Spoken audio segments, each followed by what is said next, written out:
Okay, everybody, the internet demanded and we listened. After a very long time of chatting, I think it's been the most difficult person to get on the show, but I'm honored to have him here, the co-founder of Twitter, Jack Dorsey, also the founder of Square. Hey, Jack, thank you so much for coming on. How you doing? Thank you. Sorry it's taken so long, and thank you for getting me to use Skype. This is the first time I've ever used it, so apologies if something goes wrong. Who would have thought that one of sort of the internet entrepreneurial moguls had never used Skype? So thank you for being open to using it. So what I Yeah, thought we would do, Jack, if that's okay with you, is we obviously have to sort of speak about some of the issues that I think most of the people would want us to talk about, some of the issues dealing with censorship on the internet. And so I have a few sort of lines of questions that I think might be fun for us to discuss. And then we'll get into all sorts of other stuff that have nothing to do with internet censorship. How does that sound? awesome. All right, here we go. So first, maybe I'll contextualize my first question in the following way. I'm Jewish, and if you thought, what is the most offensive thing that I could ever hear someone espouse, it would probably be the denial of the Holocaust. And yet, I'm someone as a free speech absolutist who fully supports the right of deniers to spew their nonsense. As a matter of fact, when I was a graduate student at Cornell, there was a gentleman who used to go around to all the leading universities with his dog and pony show talking about how the Holocaust never happened, and I supported his right to do that. So, first of all, do you support such a level of free speech? Would you agree with my position, or do you think it's too extreme? I think so. Look, I believe fully in the power of free speech. I think it has helped define this country. It's helped given voice and power to marginalized communities. I think that's been one of the best and most noble aspects that I'm proud of within Twitter.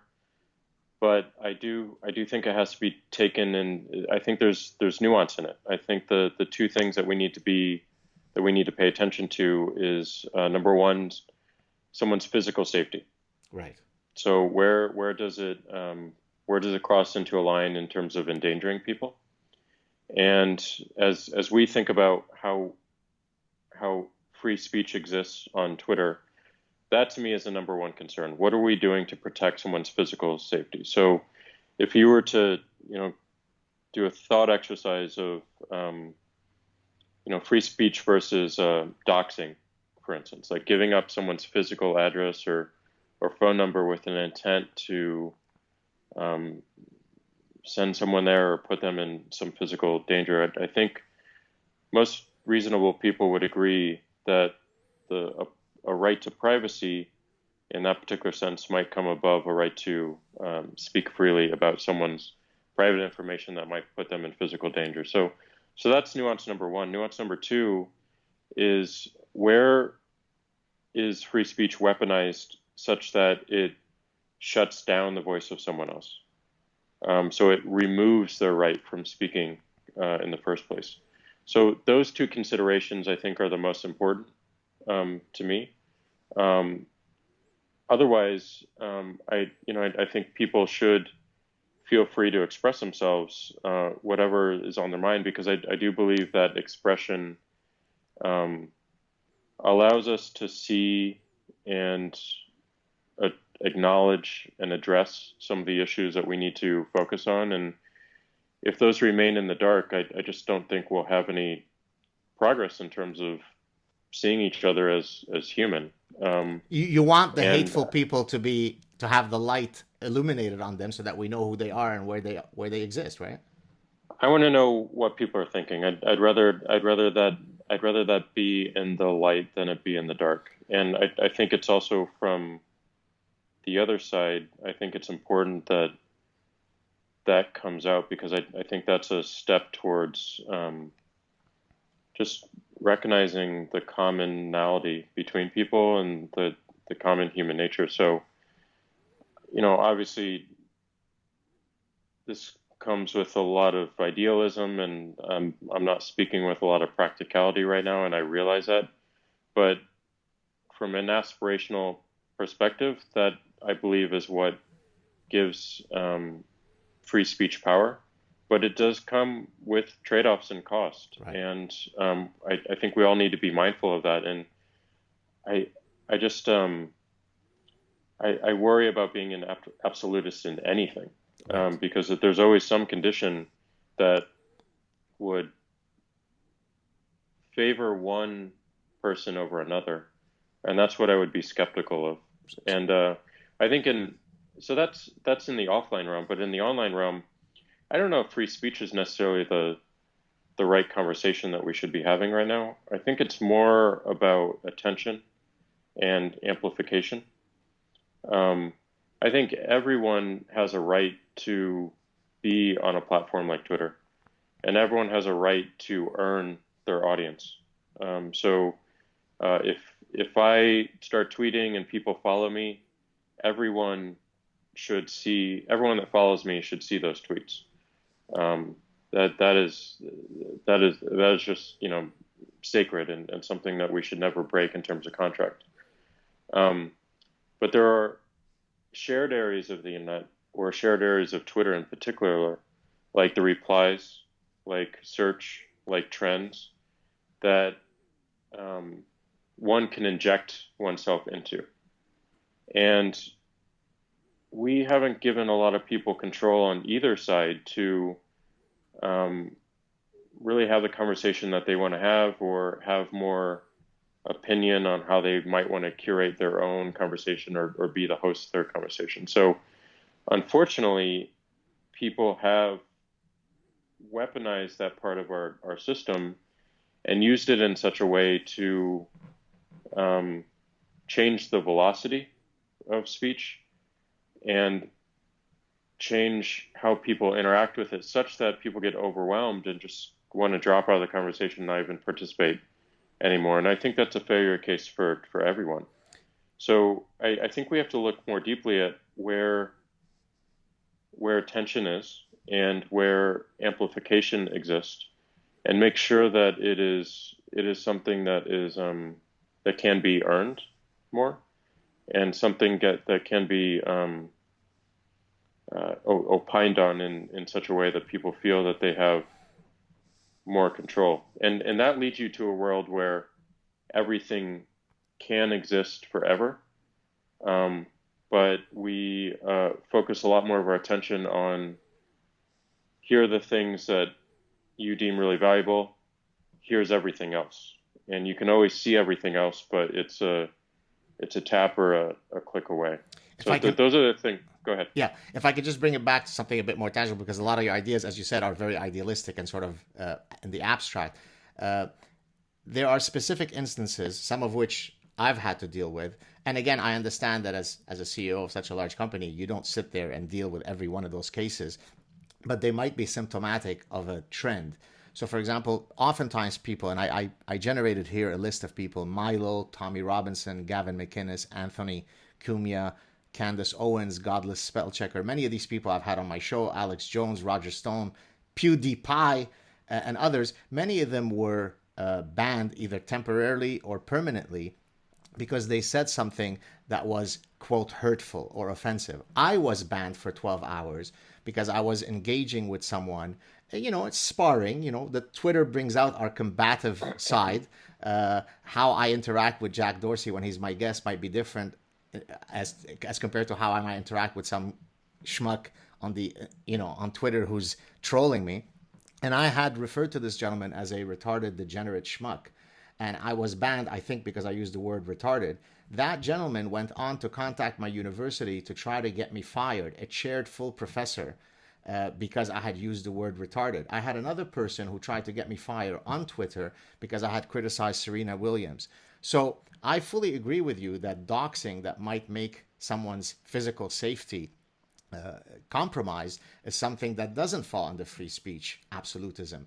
But a lot of the people, I think, who are frustrated with Twitter's rules and algorithms and so on, is that it seems as though hurt feelings and experiencing offense constitutes part of you're harming my safety, my psychological safety, my emotional safety.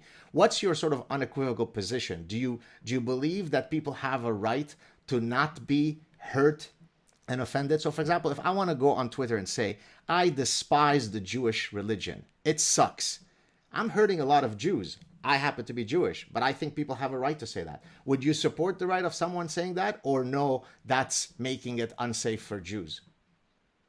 Well, this is what I mean by more controls. Like the only controls we're giving people right now are block, mute, and report. And reporting can end up with an enforcement action that might be as severe as a permanent suspension if there's any sort of violent threat associated with it, or temporary or a deletion of a tweet. I do think we need to move more to a world where the ability to just not see things that you don't want to see is a lot easier. And we just haven't made that easier for people. So I think as we take pressure off running towards reporting, I think we have less of those issues, and I think it moves to a world where it's more people get to choose when they want to experience the full spectrum of humanity and all the positive and negative with it, and when they don't. But right now we don't give people that option, and they only have a very coarse-grained set of tools, which can be very very severe in their implementation to deal with. And that's on us, and we're experimenting with a bunch of alternatives towards that. So look, I don't believe it ultimately is our role to make sure that we're protecting people's feelings, but we should be giving people control to manage that themselves in a very fluid way that doesn't burden them too much. I think our number one role is protecting someone's physical safety. Right.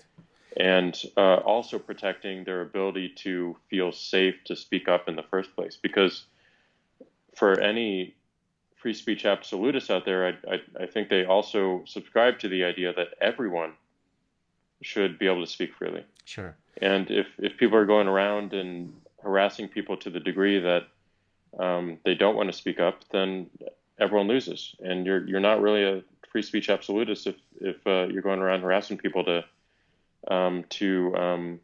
shut down. Now, you mentioned you enumerated a bunch of people. The other thing we've taken actions on. The other thing I'll say is that, and this is also on us, but if you focus too much on the surface area of what it might look like, a reason why people got shut down, I think you miss some of the things that we have to do in the background as well. So most of our enforcement is based on conduct, not the content of the tweet. So we see a lot of conduct where people have multiple accounts and they're attacking people from multiple accounts, and those accounts are linked by email address or IP address or phone number, and that is against our terms of service. We see people who are banned because they violated our terms of service try to create another account to do the same action. We see people that a tweet violates our terms of service. They take down that tweet, they take a screenshot of the tweet, and then they tweet that, which results in a temporary suspension. We see folks who are trying to route around some of our amplification algorithms and whatnot, or doing coordination across multiple accounts that they don't own, which is a violation of our terms of service. So a lot of the instances that you mentioned aren't necessarily because of the content. A lot of that has to do with the conduct and some of the conduct they took on the platform. And this is, a lot of it is just coordinated harassment with an intent to get someone off the platform. And we also see it on the opposite side as well. We see people who work together and form somewhat of a mob to report people, right? To get us to take them off. So we need to balance these. That's why ultimately I don't think reporting, as mechanical as it is a long-term answer for us. Our whole enforcement system today works only if someone reports it. Algorithms will rank, and they'll move tweets up and they'll move tweets down, and they'll put tweets behind interstitials, which means, when you see that show more replies or show this tweet, that's an interstitial. Algorithms will not remove content or accounts. It requires a human to do that. Right. They'll bubble up instances, but the majority of our system works on people reporting, and that can be gamed as well. And we're going to make mistakes, and Right. it's mistakes that we'll learn from, and we'll make the systems better. But several more questions. Bear with me. yeah, First, I think we're both idealistic in that we want a better world. We might go about it in slightly different ways, but I think we do share that idealism. So let me propose to you an idea, a psychological idea that actually argues for why we should really tolerate and quote encourage that people be, have their feelings hurt, right? You probably heard of the concept of antifragility by my good friend Nassim Taleb, right? Well, I would argue that part of being a well-adjusted individual is that you have to be exposed to the ugliness of the world, right? That's what allows me to be anti-fragile as a human being, emotionally, psychologically. If I live in a sanitized world, I don't exist in the real world, right? It's the exact same idea from evolutionary medicine as to why, for example, kids who grow up in very sanitized environments end up having a greater amount of respiratory ailments because their immune system did not allow them to kick in the defenses that would protect them against those pollutants. So, of course, we should all be as kind as we can be and as nice and as polite. But we also should be mindful, and I face this as a university professor where everything needs to be sanitized and politically correct. The world is not a pretty place. So I don't think it is the place of myself or you to try to create a better world by having it sanitized. If someone wants to be an asshole to me, as many, many are when I'm on Twitter, well, that's part of life. If I wish to engage in that medium, I have to recognize that a lot of people are lovely and some are really nasty, and it's part of the natural dynamics. So, can we at least agree that we should live in a world where no social media should ever delete someone or suspend someone because they offended someone else? Would you be willing to say an unequivocal yes to that? uh, definitely not for offending someone Okay, else. I would agree with that. But just to unpack a few things you said, sure. I would say that most people do not live in a sanitized world.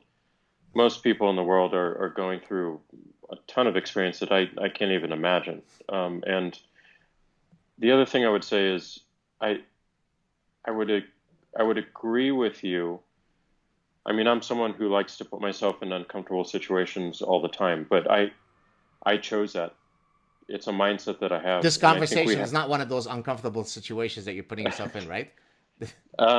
No, Good. but I welcome conversations. I especially tough conversation because I'm going to learn from them, no matter how horrible they might feel in the moment.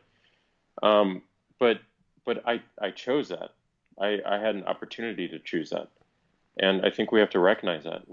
I don't think you're going to really hit the aspiration that you detail and the outcome that you want by forcing that upon someone. I think me personally, I have to approach that with that mindset and desire, and I think everyone can get there if they're not already experiencing it today. I think there's so many people in the world, probably the majority, who are experiencing that every single day of their life. And when you're experiencing that every moment of your life, and then you're coming to a service like Twitter and you get more of it, but in a higher velocity where people feel freer to be jerks and to Right. be rude and as you said, there's some incentive to offend each other, then I'm just over it. Like, what? Why? I don't want that. I want to control it a little bit more. So why can't we give people a little bit more control? I don't think that necessarily means that we should remove the content or remove that offending actor, but I do believe that people should have more control over what they see, and when they want to go into that mindset of, okay, now I can see everything, and look, we're far away from there, but that to me is is one idea that I think we can get to, and I think it gives people it might give people a greater sense of just the back and forth and what's possible, and we have to do so with a lot of openness. And like if for instance, just like here, I'd love to hear your thoughts on this, but Sure. you have you tweet something, you get a bunch of replies, and some of those replies are additive to the conversation. They might evolve your thinking. Sure. Some of the replies are just like disruptive and destructive, and they actually take away. Would you want, as someone who curates conversations and leads conversations in the right way, would you want an ability to effectively like moderate those conversations, like effectively As a user, or am I the Twitter boss, or am I just a user who's creating conversations?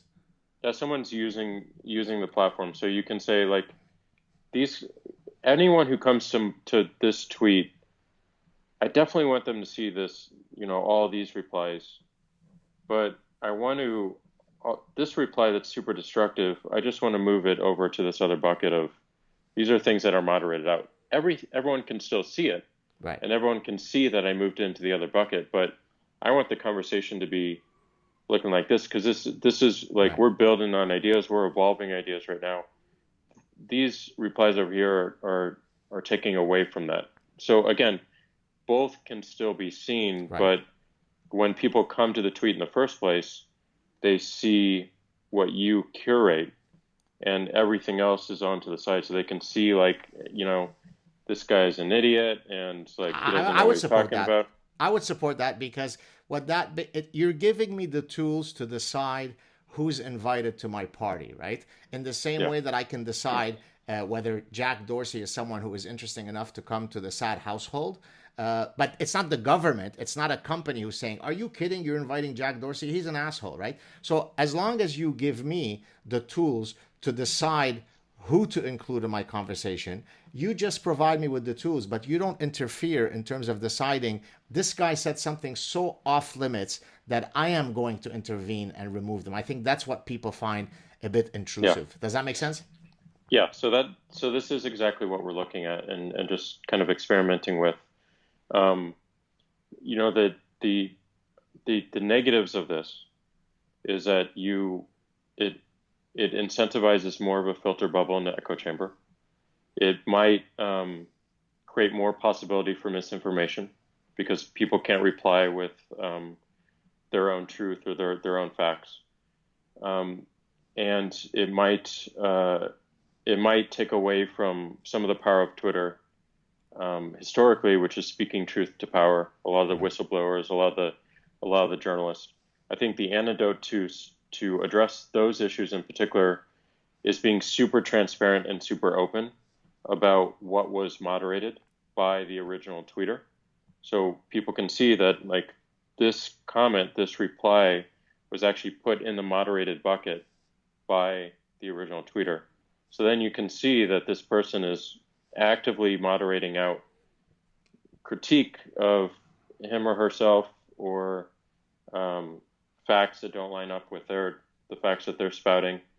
So more openness around the actions taken could be a solution there, but these are the things that we need to think about. But ultimately, we want to give more control to the original tweeter, in your words, like the host of the conversation, or the host of the party.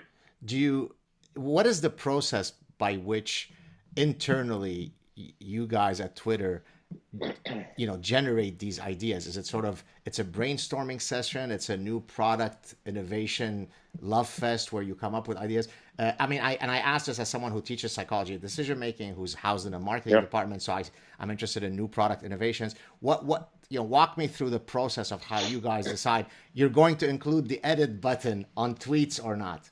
How does that process work? So we first look at what people are doing, and then I think the most important thing is we don't stay at the surface level. We look at one level deeper. What are they doing, and then what are they actually trying to do? So an example of this is the @ symbol in the first place. Way back when, early on in the company's history, we had a bunch of people who were putting at symbols in front of at names or the usernames, and we looked at that and we thought it was a really weird syntax. But when we actually looked at the behavior, they were trying to address each other, and therefore trying to have a conversation with each other. So we wrote some code that anytime we saw an at symbol and a username, we would link it into a page, and then that page would show all mentions of that person, and that enabled the first real shift in Twitter, which was not just status messages, but conversations. So that was the first time conversations could really happen on the service. So we look at like, what is the intent behind what they're doing when they're doing something, and then can we build something that makes it more accessible and easier for people? So it's more bottom up than top down, what you're saying. Well, it's observing. It's observing what people are trying to do with the system, and then trying to connect the dots with what that means, and then building it out. Threads came out of that. Retweets came out of that. Hashtags came out of that. In some regards, mute came out of that as well. We noticed that people were blocking each other, but were upset that people would see that they were blocked, and that would create a chain reaction of harassing even more. So mute was a way to do that without alerting the person, signaling. But also, some people they don't want to remove the follow because the person will get upset if they unfollow them, and so they just want to mute them. And there's a whole bunch of reasons and use cases there. So we look at that, and then we form a hypothesis, and then we look at a set of solutions against that hypothesis, and then we test it. And we want to try to get to something that we can feel as quickly as possible. So we test it internally. Usually we have an internal app called Early Bird, which allows our teams to kind of use a sandbox to play with some features. We can all play with it. We can feel it. If we feel like it's good enough to go outside of Twitter Inc., then we push it, and we push it to 1%, 5%, and then, as we get feedback, we continue to iterate on it, and then we go to 100% usually. And then we're just constantly checking to see what metrics it moves, and that those might be like reporting metrics, or they might be usage metrics. So it's a variety of things like that. And which part of the process do you personally like the best? In other words, for example, do you like to be at the level of your coding the new functionality for some option, or are you sort of the big picture guy looking at the forest, or what titillates your senses the most?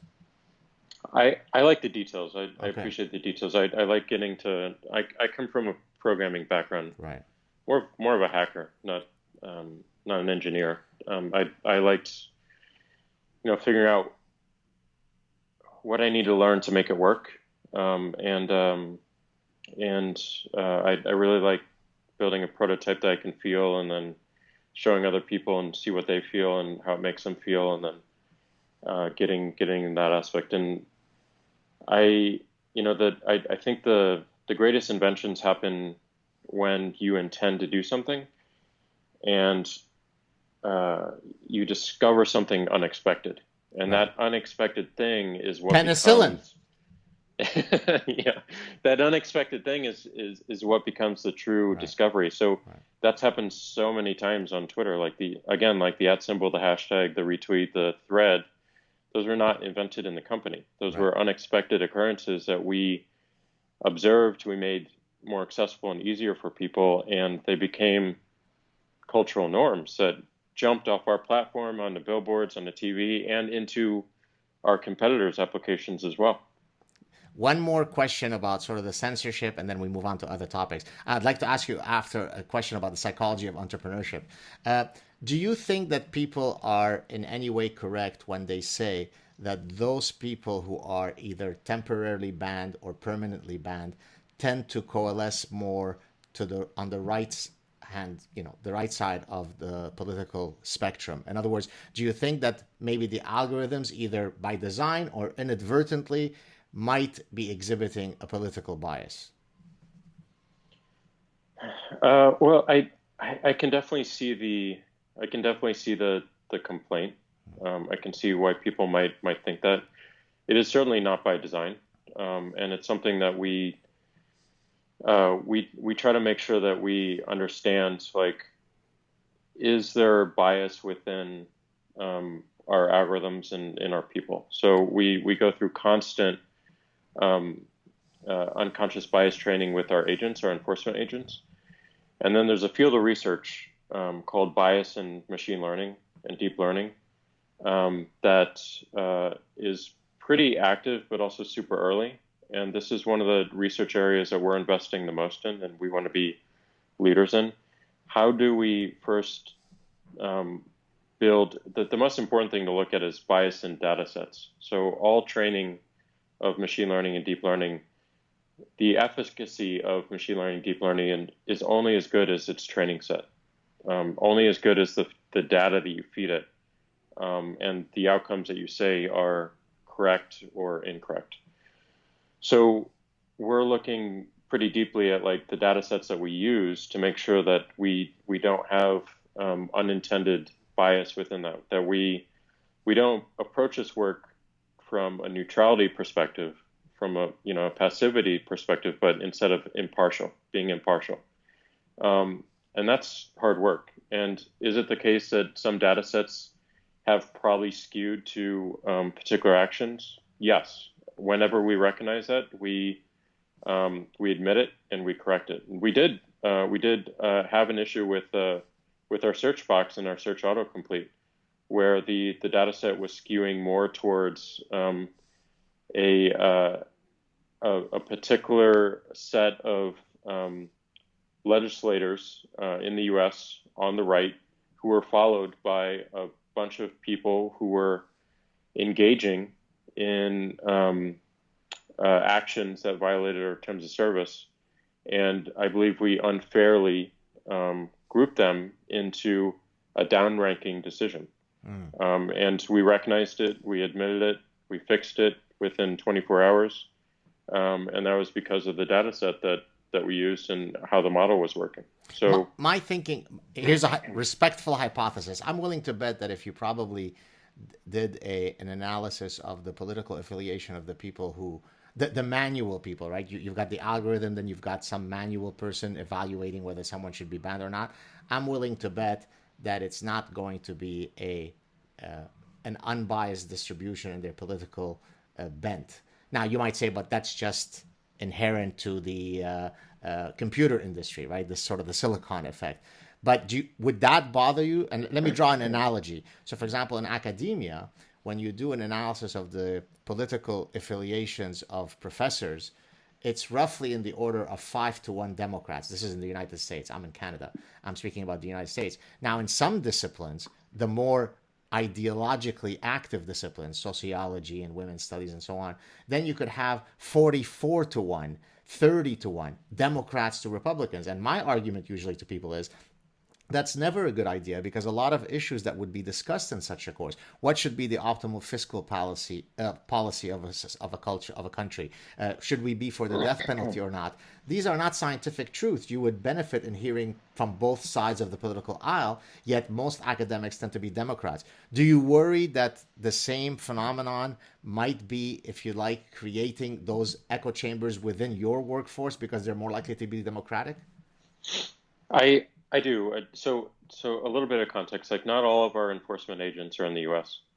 Right. Okay. So we do have people all over the world, and their job is to look at the circumstances, which first starts with conduct, and then the content, and apply it to a decision tree around our rules. So we try to make these decision trees as clear as possible, but of course there's room for interpretation. Where there's room for interpretation, we need to have multiple checkpoints. So for multiple people, and they might not be in any one particular country, they might be spread around the world. So we try to balance the effect. And then the second thing is we need to have a very rigorous appeals process, because we can't assume that the outcomes that these agents necessarily make are always going to be correct. And we have certainly reversed decisions based on appeals. Is our appeals process approachable and rigorous enough today? Absolutely not. We are far away from that. And that I think is one of our biggest issues with our current system. Number one is it's all reporting based. Number two is we don't have a good appeals process as a checkpoint. So these are the things that we're working on from a human perspective. But I do believe that we are going to make mistakes. Some of them might be associated with bias, but as long as we're putting in the checkpoints to make sure that we're doing that in real time, I have more confidence. And again, we still need to we still have a lot of work to do there. And just just to back up a bit, as I said on the Joe Rogan podcast, I would be skeptical of any company like ours or someone like me, because I think that's healthy. We're dealing with billions of tweets, every single day, and we're going to make mistakes. And if people don't see us as working in the open, and they don't see the reasons why we're taking the actions we're taking, they should be skeptical. Right. And I think we have to earn trust, and it's not trust of any one particular part of a political spectrum. It's trust of all people. And the only way I know how to do that is by being open, being consistent in our actions, being reliable in our actions, and having a way to fight back and to appeal a decision. And I will say that we're not as strong as I'd like us to be in any of those areas, but we're trying to get better every single day. Well, I think, look, between Twitter and YouTube, Google, Patreon, the payment guys, Facebook, it probably is not hyperbolic to state that never have so few companies wielded as much power over our existence, right? We are a thinking animal, right? And you've got these few companies that have the capacity to shape, either through nefarious possibilities or through inadvertent ways, to shape any conversation. And so I think it is indeed very healthy that people be questioned as to how well their systems are. And I truly I'm thankful for someone like you who probably could be in a million different places doing other things right now, to actually come out on these shows, because that puts a face. It's so easy for people. Some of the tweets that I received about how I should be aggressive. You were, the Nazi that has to be, scalped, right? And I think by putting a face to the person that, you're doing your best, you're aware of some of these problems, I think it only serves to it only benefits your company. And so thank you for that. Thank you. Do you want to, one question about psychology of entrepreneurship, and then I want to get into some personal stuff that I think we mentioned briefly off air. What do you think, you're obviously the epitome of the successful entrepreneur. What would be a few lessons that you'd want to share with aspiring entrepreneurs who are likely to be watching this show, whether it be things that an entrepreneur should possess as part of his or her makeup, or things that they should avoid, pitfalls, traps, and so on? Yeah. Well, the definition of entrepreneur that I've always subscribed to is this mindset of doing whatever it takes to make it work. And to me, that has been all my success. Like when I was a kid, I never wanted to be a CEO. I never wanted to start a business. I never wanted to raise money. What did you want to be when you were a kid? I wanted to. I was just. It wasn't necessarily what I wanted to be. It's what I wanted. It's what I was fascinated by, and I was fascinated by how the world worked, and It led me to this obsession with maps, and I would just pore over maps and just wondering what was happening in a particular area, or how a city worked, like New York. And my whole career was kind of answering that question. And I got into dispatch early on because it was a way to see some of the heavy industry of a city, like ambulances and fire trucks and taxi cabs and black cars. And I could actually see the city of New York living and breathing from that dimension. And Twitter was an answer to, well, what about the people directly? Like what's happening, and what are they thinking? And Square was another dimension, which was commerce. Like what are people buying and selling? And I just think that's so fascinating, just to see how people live, and what they're doing, and what's happening, because I get to learn from that, and I get to learn like what's important, what again, like what we need to acknowledge, what we need to fix. So it was through that obsession and through that curiosity that I realized I need to learn how to program, because that's the only way that I could draw a map that I could actually plot ambulances and fire trucks and police cars on. And with Twitter, like, we fell in love with the idea and fell in love with using it, and we realized we needed to pay other people to focus 100% of their energy on it. So we needed to raise money, and then and in order to raise money, we needed to start a company and have a corporate housing for it, and we did all that, and just it was one step after the other. So it's identifying what the next blocker is, or gap, or achievement level, and then just learning whatever I need to learn for that and going on to the next thing. So to me, it's just been having a real clear sense of purpose, Right. and then what is blocking me from serving that and from achieving some element of it. And to me, that is the definition of entrepreneurship. You do whatever it takes to make it work, usually at significant sacrifice to yourself, whether it be your time or financial resources. I think my experience with entrepreneurship is obviously rooted more in academia.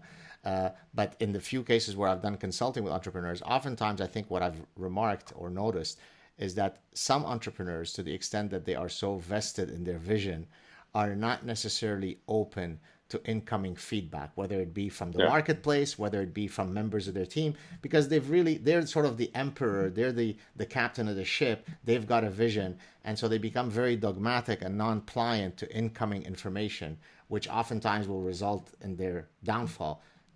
Have you ever seen, I mean, you don't strike me as having that, personality type, but would you agree that that might be one of the places where an entrepreneur might succumb to a trap? Oh yeah.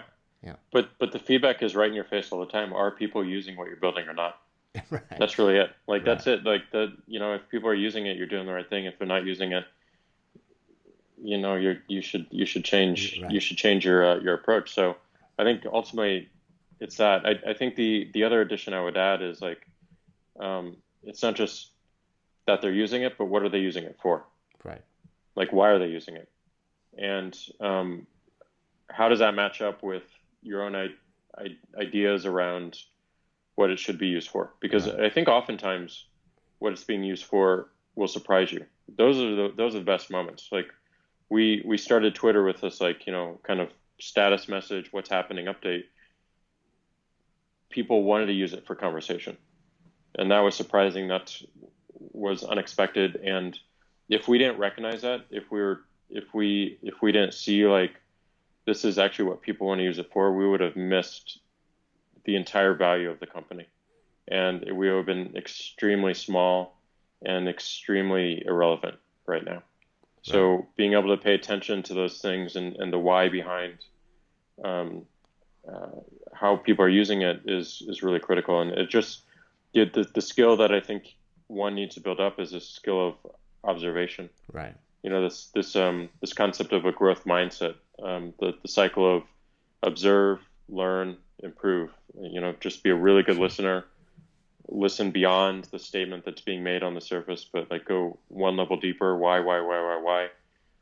Learning in that you're connecting the patterns together, you're connecting the dots, and then improve, taking those learnings, not feedback, not customer feedback as direction, but observing these patterns and connecting the dots yourself, imbuing your own point of view, and then improving what you have. But to me, that's just the cycle for true innovation, true invention is just to be a step ahead of not what your customers are directly saying with their words, but with their actions. Right. If you can perceive the actions ahead of what they're trying to do, you can continue to capture the interest and the attention of people, That's powerful. Well, incidentally, the correlation between intended behavior and realized behavior is in the order of zero point 0.3. So even though it's correlated, what I say I'm going to do doesn't necessarily correlate as highly as you'd like to think as what I actually end up doing. So if you ask me, Yeah. are you in the market next year for a car? I'm likely to say yes, but that doesn't mean that I'll buy it. And so usually a lot of econometric models will adjust for that discrepancy between what I say and what I do. And so what you're arguing is, I don't want to hear about what people are saying. I'm just going to observe their actual overt behaviors. Yes, Right. absolutely. Yeah, exactly. You do you have a sense of how many academic? I mean, I don't know the answer to this. I'm truly asking you. I don't know what the answer will be. How many scientific studies have thus far utilized Twitter data as their sort of operative data? Because I sort of salivate like a Pavlovian dog thinking about. I've never used Twitter data in a scientific paper, but to the extent that in psychology or in the behavioral sciences, we'll bring in 30, 40 people into the lab compared to whatever, the data that you have that's available. I mean, surely there must be at this point a whole cottage industry of scientific studies that utilize Twitter data. Are you aware of that? There definitely is. I would say there's not enough. Really? Like I don't think we've made it easy enough for researchers to access us and probably cost effective to access us. We just had a discussion last week actually with our head of engineering and CTO around you know if we were to make like just take a if our purpose as Twitter is to serve the public conversation, Right. and that's everything. Um, if we were to make sure that we maintain all content on the service, all content on the platform, and make it available to researchers. You mean every single tweet that has ever been posted on Twitter, there's a database Everything, I can. Wow, that's unbelievable. everything, and that's even and again, this is an idea. We still need to work out the details and whether this is the right thing or not. But like that would be even things that violated our terms of service. And the reason why that would be interesting is we could get a lot of insights from researchers on how the world works and how people are thinking and how people are using these online methodologies. And given that Twitter is all public, we have an advantage in the sense that people people enter into a contract that when I tweet something, I know it's going to be available to the world. Now there's considerations. If I delete the tweet, it should be deleted throughout, and Right. there's all the other considerations there, like when a powerful figure deletes a tweet, should it remain because it is in the public interest? So there's a lot of nuance in all these things, but generally the intention is we should make more data available to more of the research community, because I think we could benefit from it. I think the world could benefit a lot from it, and we're going to figure that out. So that's the intention. But I would say that probably not enough of it's happening because we haven't made it easy for people. Right. You mentioned earlier about sort of purpose and so on. So I thought now we'd sort of switch to some more personal stuff. What is it when you wake up in the morning that gives you purpose and meaning? And maybe before you answer, I mean, I'll answer if you were asking me that question. Yeah. I love intellectual pursuits. Obviously, as a professor, that's part of my job. But, I'm excited like a little child that I'm going to get a chance to speak to Jack Dorsey because I'm sure he's an interesting guy and I'm going to have a fantastic conversation. And therefore, I'm giddy. I'm excited that day because there's going to be this thing that we're going to put up that hopefully people are going to appreciate. So I love to read books because I'm nourished intellectually. I love to do research because I'm going to generate knowledge. I like to hold these chats because other people enjoy. So I think one of the things that probably drives me every day, gives me purpose and meaning, is to contribute in whatever small way I can to ideas. What would be, if you had to sort of answer it for yourself, what is the thing that gets you up in the morning? Um, Number one, I love learning, and I just love. I try to put myself in as many unexpected, random, uncomfortable situations as possible, just because that's a way that I find to be most effective for me to learn. And then second, I believe my role in life and the thing that I love doing is being a tool maker and making tools that amplify some aspect of the individual.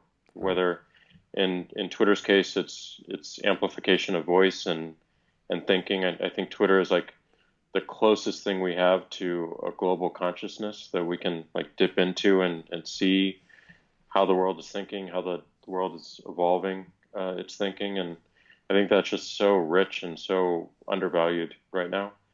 And with Square, it's the amplification of someone's capacity to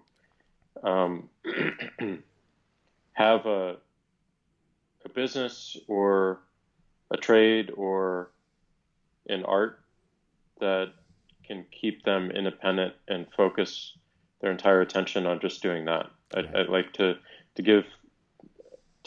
empower people more into the economy, to enable them to choose to be a painter full time, or a musician full time, or a coffee store full time. I think is excellent, and that's the seller side. On the consumer side, it's I'm not limited by the banks telling me that I can't get a credit card or can't get credit or can't even store my money with them because I don't have good credit, or I don't have history, or I may have had some issues in my past, and they're not institutions that really enable redemption. They ward against that. So building tools that amplify some aspect of our humanity, I think, is why what everything I learn fuels that pursuit. Interesting. Moving from purpose and meaning to happiness. If you are living a life that's full of purpose and meaning, hopefully that's the most direct route to happiness. But I'd like to link happiness to another metric, wealth, right? You're undoubtedly the wealthiest person I've ever had on the show. Now, of course, most people in their folk psychology, if you ask them, do you think that happiness? Do you think that wealth or being rich makes you happier? And most people would say, I mean, it has to, right? Because all other things equal, whatever problem you have, it's better to have that problem and be wealthy than not wealthy. But then in preparing for our chat, I just did a very cursory look at the literature to kind of remind myself of the state of the literature. And my understanding, having spent only 5 minutes looking at the literature, is that, at the lower ranges, having more money helps, right? If you're making between $20,000 and $40,000, and then you bump up so that you don't have to worry about whether you're going to get your next meal, then there's a huge bump in happiness. Once you get past the 150,000 range, then additional wealth it's not a linear relationship. It doesn't really add that much to your happiness. Now, as someone, if I may say, it's public record, who's a billionaire, do you ever draw any of your happiness? The fact that I'm wealthy, I could buy a house in the Cayman Islands, which otherwise I wouldn't have been able to afford, and that adds happiness to my life? Or at this point, is wealth pretty much sort of a consequential thing that happened downstream and you don't think about it? How do you navigate through that issue? I think I'm still navigating. Number one, I grew up with not much at all. I grew up in St. Louis, Missouri. My parents weren't that well off initially, and my dad started his own business and were able to provide for me and my brothers. But I never really had a real job. I was a consultant for most of my career, and could barely afford to pay my rent and eat. And when I started Square, I was about $400,000 in debt. I got an opportunity eventually to sell some Twitter stock in one of our rounds, and that was the first time I really had money, or even had the feeling of that. And I think the first experience I had is it felt really good to pay off my debt. It felt very freeing, and that really put a lot in perspective for me, because there's so many people in the world in debt, and it really gave me a lens with which to build Square under, because I was an entrepreneur who wanted to build something, and even when I was starting Square, we were denied by the banks a merchant application. We were not allowed to process because of my credit history. So if I was facing that, certainly other people are facing it as well, and could we fix that? And so it gave me a sense of the problem. Since that point, I would say that wealth comes with a bunch of problems, including making you, its natural incentive is to make you a lot more comfortable, which takes away a desire um, to fix problems and to solve problems. And it also has an ability to abstract you too much from the everyday life of everyone else. I mean, me personally, I want to give all my wealth away. Most of my wealth is tied up in two companies and equity. So on paper, I might be one thing, but in reality, I have to sell to actually achieve that. So I want to give it all away, but I want to figure out the most impactful way to do that. And what fascinates me the most is some of the ideas around universal basic income and some of the wealth, the racial wealth gap issues, and the economic disparity issues generally. So those are the things that I'm researching and reading about as a method. But most, for me to do much of anything, I would have to either give my equity away or sell that stock in order to do so, which is a signal within my confidence within the companies. That's how people take it whenever I sell equity. So it's a little bit of a complicated situation right now. So I don't know when I'll make these moves, but right now I'm just researching as much as I can to, like, what can I do to have the greatest impact? And thinking about that makes me happy. Right. So, but I am hyper aware of like where wealth can make me more comfortable, and that will take away from my curiosity. Wealth can abstract me and put me in a bubble that makes me not feel the problems and the struggles everyone is feeling every single day, which will effectively make my solutions and my answers less relevant to people. I think for me, if I had, one hundredth the wealth that you do, the only thing that wealth would contribute to my happiness is that it would buy me literally a bit more freedom. I'm someone who's very driven by freedom in every possible way. I mean, I'm a strong supporter of freedom of speech, as you know.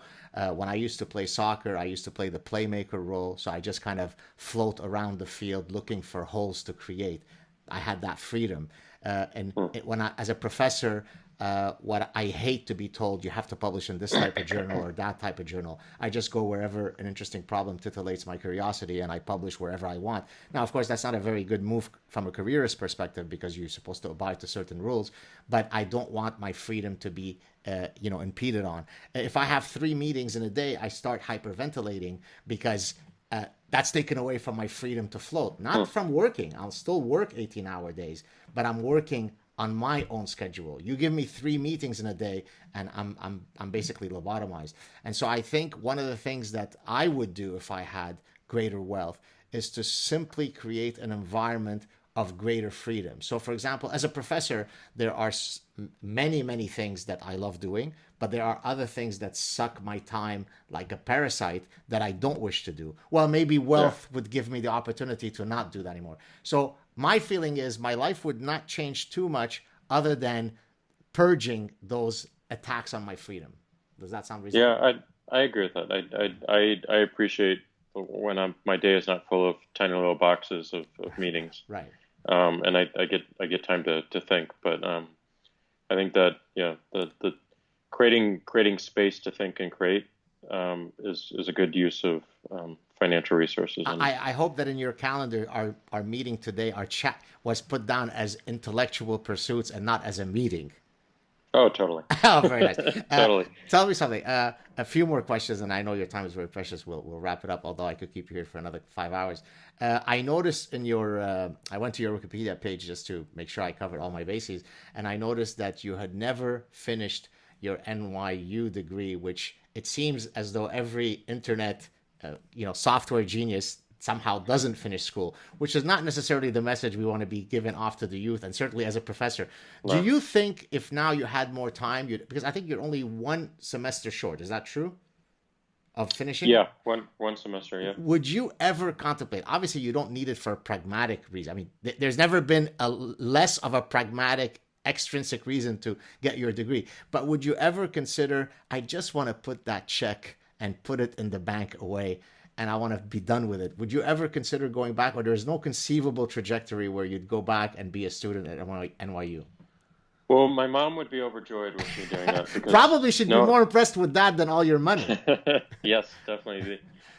No one in my family has ever, well, most of my family didn't go to college, and no one in my family graduated from college. So Right. she would definitely appreciate that. But like, I made that decision because back to learning, like I wasn't learning in the way that suited me inside, and I didn't resonate with any of the professors that I had. And I think if I had a really resonant professor that like was really challenging me, then Right. I would have stayed. But I didn't find that, unfortunately, and that might be more on me than on them. But I was just learning so much faster by doing work, and Right. I think it's important that people choose the right learning method, and optimize for that. And that worked for me. It's not everyone's learning style, but it certainly allowed me to do what I needed to do. Right. Well, maybe we'll make your mom happy one day. Maybe offline I could still convince you to go, or maybe you could take courses under Professor Sad and get the credits and get your degree. How's that? Maybe, maybe. One or two last questions. What are some of the, if you can talk about them, what are some projects unrelated to Twitter or to Square that have got you all excited that you might want to share with us now?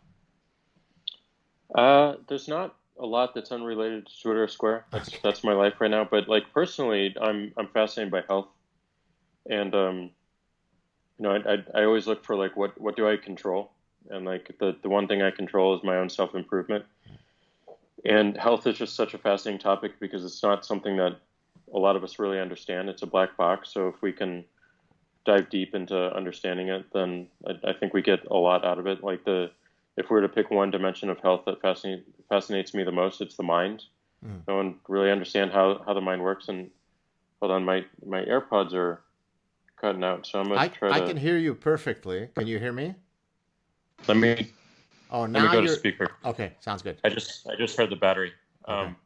So the just how the mind works is just a fascinating area of consideration for me. So I meditate a lot.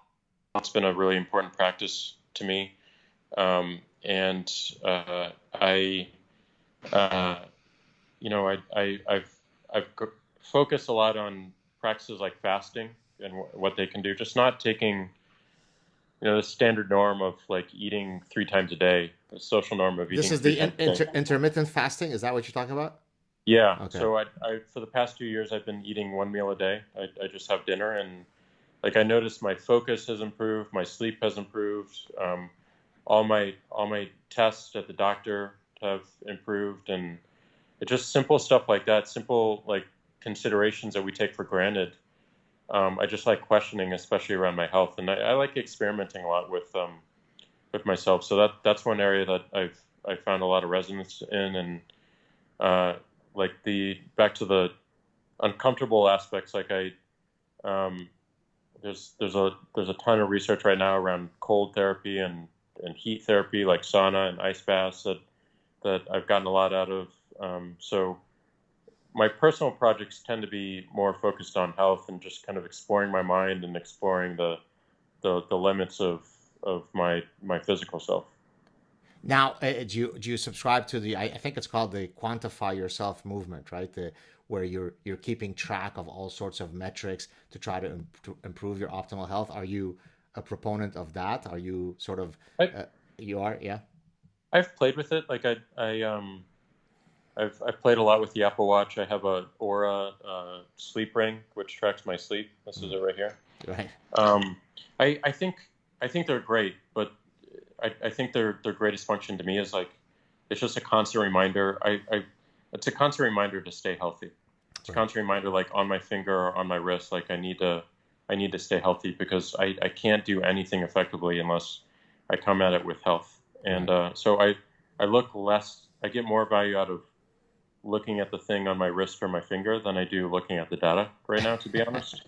I think the data is kind of interesting, but it's a crutch ultimately, and I think it might take away from our instinct around what's right and what's not right. And I'm also a little bit wary of shifting a bunch of my decision making to these algorithms, like the watch telling me to stand, Right. and deciding that I need to stand right now is interesting, but why am I not following that internally as well? So Right. I'm from Missouri, where our state motto is a show me state. So like Show me I the think, data. yeah, building a healthy Right. skepticism is something I want to continue to do. Yeah, I recently had, I think it was in April, I organized and hosted a mini summit on uh, health promotion. And I had Yeah. a few physicians on. So I'm an evolutionary behavioral scientist. And so the idea of the summit was to look at ways by which evolutionary thinking can inform our pursuit of health. And as you might imagine, there are many, many ways. Actually, one of the ways that Nassim Talib, that I mentioned earlier, became friends, although I think we knew of each other prior to that. We were once both plenary speakers at an ancestral health conference, and sort of an evolutionary medicine conference, which is made up of folks from many different backgrounds. Some are the paleo guys, some are the paleo exercise guys. So a whole, different constituents, all of whom are committed to applying evolutionary thinking in the pursuit of healthy living. So, Hmm. are you at all interested in evolutionary thinking? Have you delved into that at all? I haven't delved into it, but definitely interested in anything having to do with health. Ah, okay. So maybe we'll talk offline. All right. Yeah. Well, listen, I've taken enough of your time. What a pleasure it's been to speak to you. I hope that the people will be a bit more merciful with me than they were with Joe Rogan. As I said, I didn't watch your chat with him, but apparently, he was being clobbered because he wasn't tough enough with you and so on. I tried to the best of my ability to ask you questions. I hope you didn't feel too upset No, by no, anything. no, no. It was a real They're all pleasure fair meeting you. questions. Thank you very much. Thank you so much. Thank you for the Likewise, time and the conversation. thank you. Stay on the line for a second so that we can chat offline. And I should Okay. have this up probably later today. Thank you so much, Jack. Real pleasure talking Awesome. to you. Cheers. Thank you. Hi, everybody. I hope that you enjoyed my chat with Jack Dorsey.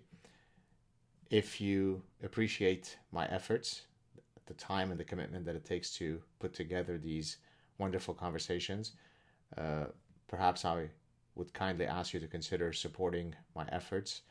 There are many ways to do so. I am still on Patreon, although I took a huge hit. More than half my patrons left. I also opened up an account with Subscribestar a while ago. You can also support my work through PayPal. You can go to the SAAD TRUTH store at Teespring. All of these links are available on my homepage of my YouTube channel, so there are many ways that you could support me. I hope that you do. As I said, it takes a lot of effort to put these chats together, or more generally, all the content on my channel. And to the extent that many people consume that content, it'd be nice if once in a while folks would reciprocate. I promise you there are several other very exciting guests coming up, working on some interesting bookings. Uh, Thank you for your viewership. Uh, Please share the word about the channel. And thank you for all of the lovely messages that many of you send my way. Cheers, everybody.